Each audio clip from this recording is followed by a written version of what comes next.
Hey everyone, Zane here, and today I'm going to show you how to correctly change your Hulu subscription.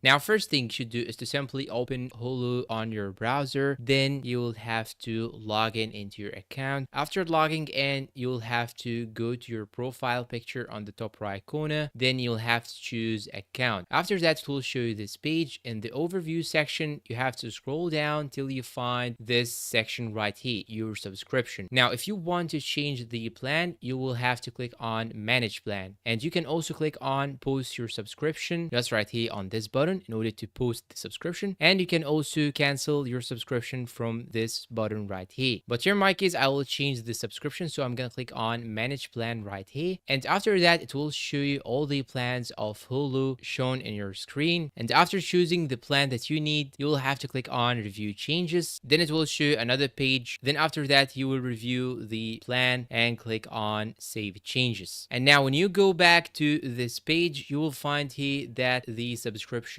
plan has been changed.